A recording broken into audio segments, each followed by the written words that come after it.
but not least, let's bring it home with Gus V.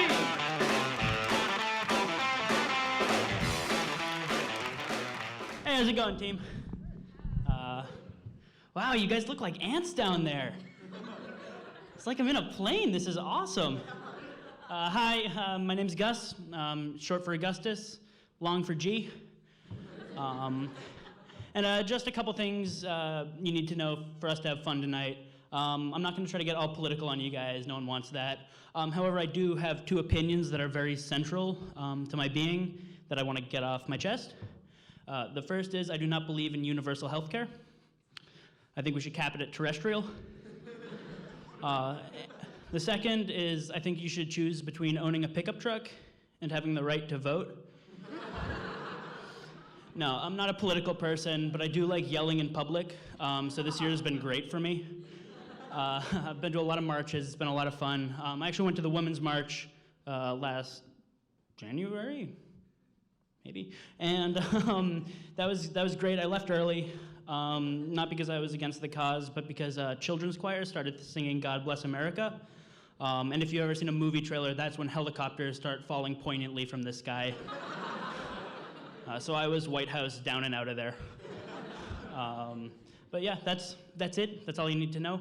I'm glad you guys could be here on my favorite holiday, Fall Back. That's tomorrow. We get an extra hour in which all crime is legal. So I feel like a little boy on Christmas. No, I'm glad you guys all made it out here tonight, because I almost didn't. I was elsewhere, then decided to be here. But I have trouble taking the subway.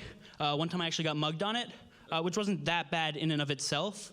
What was rough, though, was he missed his stop, which became a pretty rough 3 minutes for the two of us. He tried to make small talk. It wasn't catching. I can't imagine why.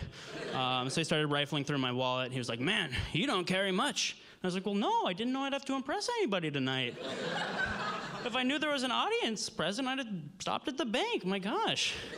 No, I have a complicated relationship with transportation. I recently got my permit to kill, which is a lot like having a license to kill, except I can't do it between 12 and 5 a.m., and I gotta do it in the presence of a licensed adult. I'm a lot like 00400. The Queen will not be calling on me, for many reasons, but that's chief among them. No, I am actually learning how to drive. My dad's been helping me. He's great. Well, he's here, so he's fine. But I was having some trouble parallel parking, as one is wont to do. And I hit a car, I hit the curb, I went on the curb, and finally he regains his composure and says, "Okay, just think of it like docking a boat." And I was like, "All right, can we stick to one surface for now?" I'm barely allowed in water. I don't know why you think I can dock a boat but not a car. Yeah, no, it's been a whole process. I was walking with my friend the other day, and we're in downtown crossing, so we passed a homeless man, and he asked for some money, so I gave him $1. And my friend was like, "Hey, why'd you do that? He's just gonna spend that money on drugs." And I was like, "Dude, that's all we're gonna do with it." I kind of need you to get off your high horse about this. No, that was wild times in downtown crossing.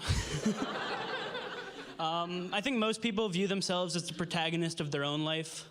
I tend more to view myself as the antagonist of Rob Lowe's life. He'll understand.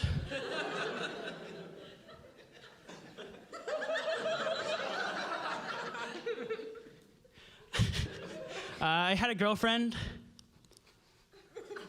I don't have a joke about it. I just wanted you guys to know. In a similar vein, I once did 9 push-ups and a cartwheel, not on the same day. And if you don't think I tweeted about those push-ups, you are mistaken. No, I really do care a lot about the opinions of strangers, pretty much. So buying condoms is a weird experience for me. Because on one hand, I'm very happy the guy at CVS knows I'm having sex later. On the other hand, I'm really unhappy he knows I'm having lame sex later. But I found a solution to this problem. Now I run into CVS and yell, "I'm having sex later!" And on the bright side, a bunch of cops now know I'm having sex later. I went on a date one time, and I did badly.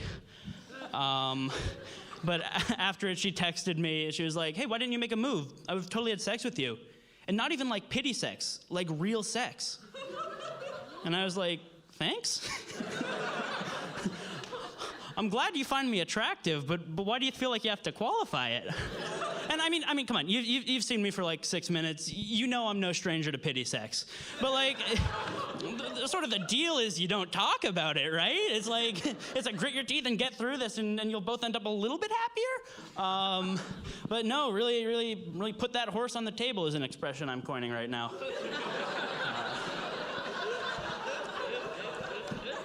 You owe me 5 cents if you ever say, "Put that horse on the table." I'm just gonna say it one more time so it's in your head. Put the horse on the table. I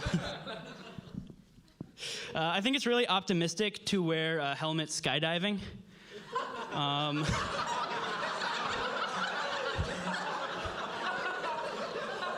Oh man, did you hear about Cam the other day? Fell out of a plane. Was he okay? Yeah, he was wearing a helmet.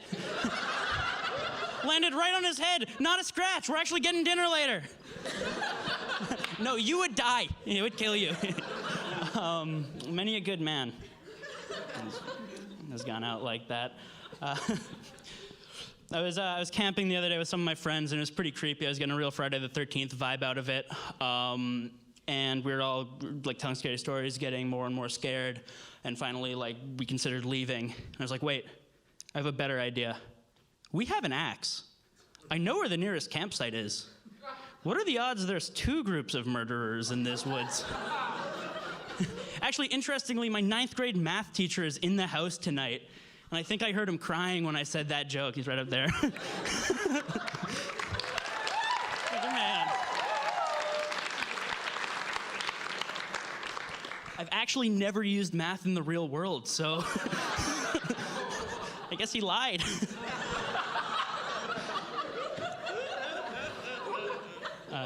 No, on the theme of disappointing relatives and mentors, I feel like a lot of people who do stand-up comedy do run the risk of disappointing their families, but my father is actually a stand-up comic himself, which sounds cool, but then he pretends to drown at a water park for a bit, and you realize it's really not all it's chalked up to be.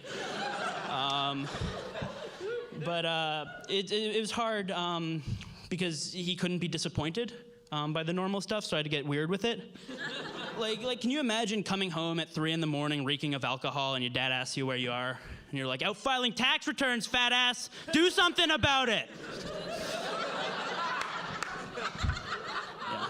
No, it's hard being a white straight man in America, especially because when I was little, I wanted to be a black gay man in Russia. Yeah, you thought that joke would be topical. It was just silly. Sorry to let you down, folks. College has been strange to me.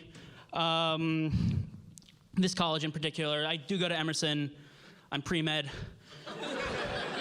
It's a bad program. They teach us to be the 5th doctor, and 4 out of 5 doctors recommend.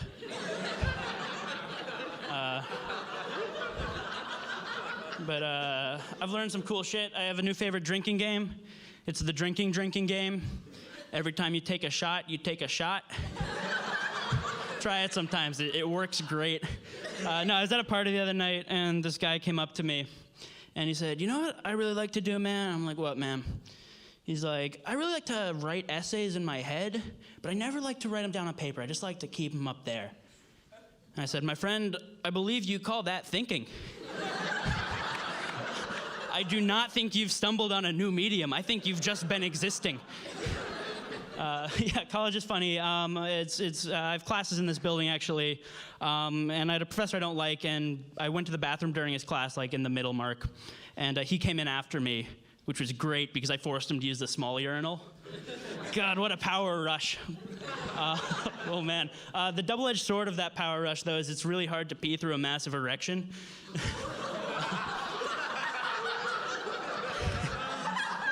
He did get the last laugh, though. The next day in class, we were like quietly taking a test, and he called me up to the front of the room, and he killed my dog in front of everyone. So I guess I will not be peeing anymore. College also got me into a great new genre of music, NK-pop, which is K-pop from North Korea. I've never actually heard it, but Dennis Rodman loves it. And it's all actually written by one guy, which is pretty mind-blowing when you think about it. Well, there's really nothing worse than a disappointing ending.